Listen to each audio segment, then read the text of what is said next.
In 2002, I was assigned as the senior Army Special Forces member of a joint agency team going into Iraq.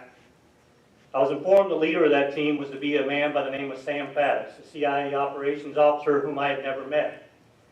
As you might imagine, I was quite apprehensive about going into a hostile environment with an individual that I didn't know, let alone one that I had never trained with, nor had the opportunity to serve with.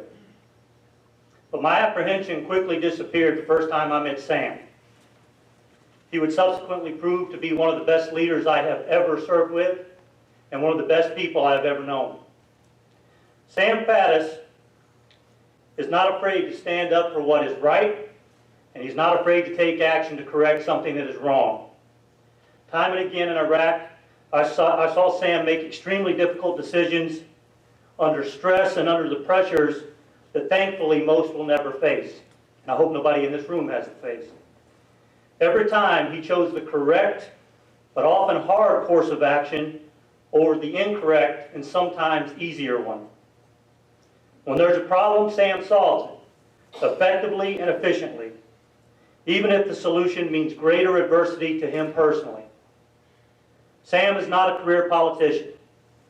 He is true to his principles, and he will not sacrifice his ethics for the sake of a vote or for self-preservation. His moral compass bears true always, and his example inspires and encourages others. He understands that at its core, true leadership is about sacrificial service. He instills trust and confidence in others by putting their welfare ahead of his own, something that many folks in Washington have forgotten today. Sam is adept at unifying a disparate people to accomplish a task. And this is something, he's a team builder, this is something that is needed in Washington today as well.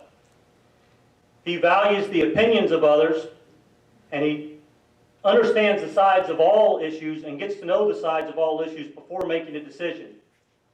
When tackling an issue, he strives ardently to ensure the decision accomplishes the mission, benefits the most people, and simultaneously he considers the greater good and the long-term effects of that decision. Today we are a nation faced with a multitude of problems, as you've already heard, both domestic and abroad. The federal debt continues to grow, the borders continue to be porous, and Islamic extremists continue to gain ground daily. And all this happens while folks in Washington continue to flounder. The current administration continues to flounder, as do those who support it.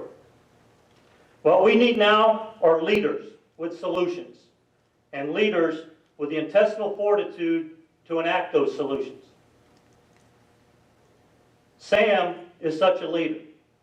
His opinions are valued, and his expertise is sought. He knows the issues, and he continues to offer his knowledge through his writing, his speaking engagements, and his appearances on news programs. With over 20 years in the CIA and intelligence operations in the Middle East, South Asia, and Europe, he is uniquely prepared to solve the problems we face. But I've spoken enough. My opinion and measure of the man are grown out and born out of seeing him in action in some of the most strenuous and hostile environments. Now it's your turn. It's my pleasure to introduce to you my personal friend and respected friend, a respected professional, and a great American, Sam Faddis.